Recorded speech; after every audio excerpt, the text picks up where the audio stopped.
जी, हम cholinergic transmission पढ़ रहे हैं तो हमें पता है कि एसिटाइल कोई हमारे पास पहले से ही माइटोकॉन्ड्रिया के अंदर मौजूद होता है, ठीक है।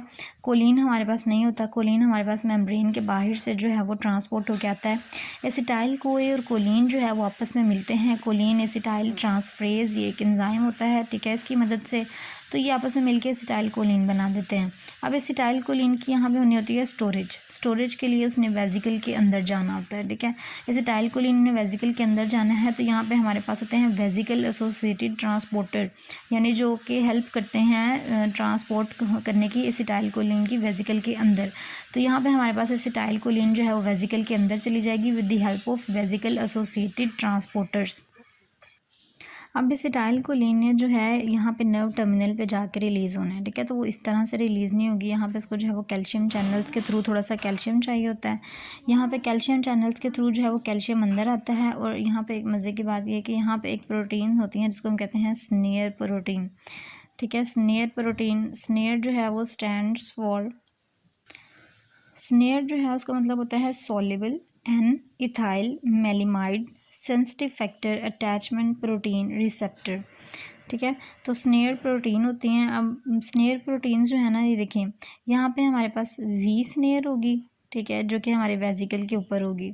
और यहाँ पे हमारे पास ये जो नर्व टर्मिनल है यहाँ पे हमारे पास टी स्नेयर होगी, ठीक है। एक वी स्नेयर है और एक टी स्नेयर है। स्नेयर प्रोटीन थी, दो तरह की होती है, V snare T, V for vesicle, T for nerve terminal, ठीक है। तो एक वी स्नेयर यहाँ पे होती है, एक वी स्नेयर यहाँ पे होती है। ये दोनों आपस में क्या करती हैं, इंटरेक्ट करती हैं, ठीक है। इन दोनों ने आपस में इंटरेक्शन करना है ताकि जब ये इंटरेक्ट करें तो ये जो वेजिकल है ये आके इस तरह से इसके साथ जो है थोड़ा सा इंटरेक्शन बनाए और यहाँ से थोड़ा आगे जाए। जब ये आपस में इंटरेक्ट करती हैं ना तो ये जो वेजिकल होता है ये यहाँ पे नर्व टर्मिनल के ऊपर आ जाता है, ठीक है। और कैल्शियम का इन्फ्लक्स हो रहा होता है, कैल्शियम जो है वो अंदर आ रहा होता है। कैल्शियम की मौजूदगी में इन दोनों की जो है वो फ्यूजन के बाद जो वेजिकल है वो नर्व टर्मिनल में ब्रेन के ऊपर आ जाता है। और यहाँ से पोर्स जो हैं वो ओपन होते हैं एक्स्ट्रा सेलुलर स्पेस के अंदर, ठीक है। और यहाँ से क्या होता है कि जो न्यूरोट्रांसमीटर स्टोर हुए होते हैं वो यहाँ से रिलीज़ हो जाएंगे, यानी यहाँ पे हमारे पास एसिटाइल कोलिन जो है यहाँ पे जी रिलीज़ हो गया।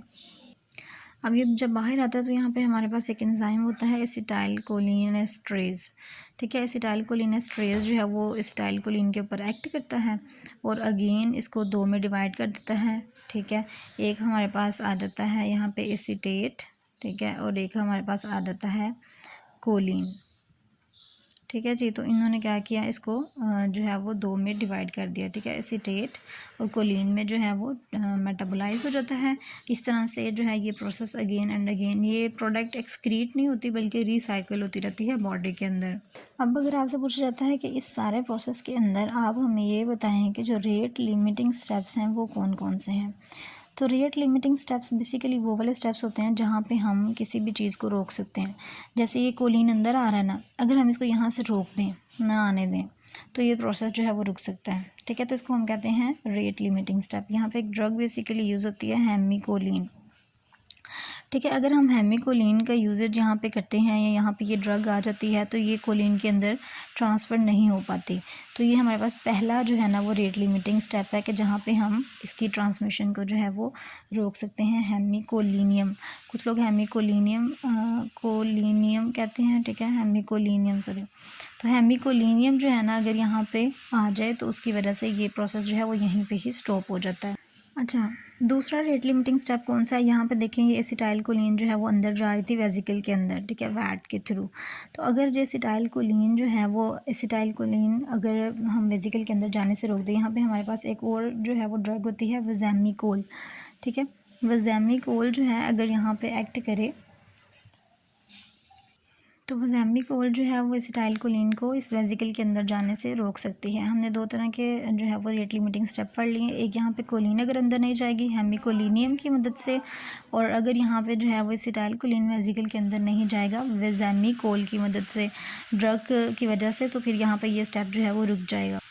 तीसरा ये कि यहाँ पर हमारे पास जहाँ पे हमने इसका रिलीज़ करवाना था, ठीक है, यहाँ पे हमारे पास जो है वो होता है बोचुलिनियम टॉक्सिन, ठीक है। बोचुलिनियम टॉक्सिन जो है तो बोtulinum टॉक्सिन जो है ना वो बेसिकली यहाँ पे न्यूरोट्रांसमीटर्स को, ये जहाँ पे हमने फ्यूजन करवाई थी, तो फ्यूजन के प्रोसेस को जो है वो अल्टर कर देता है, इस तरह से वो ये रिलीज़ जो है वो नहीं होने देता।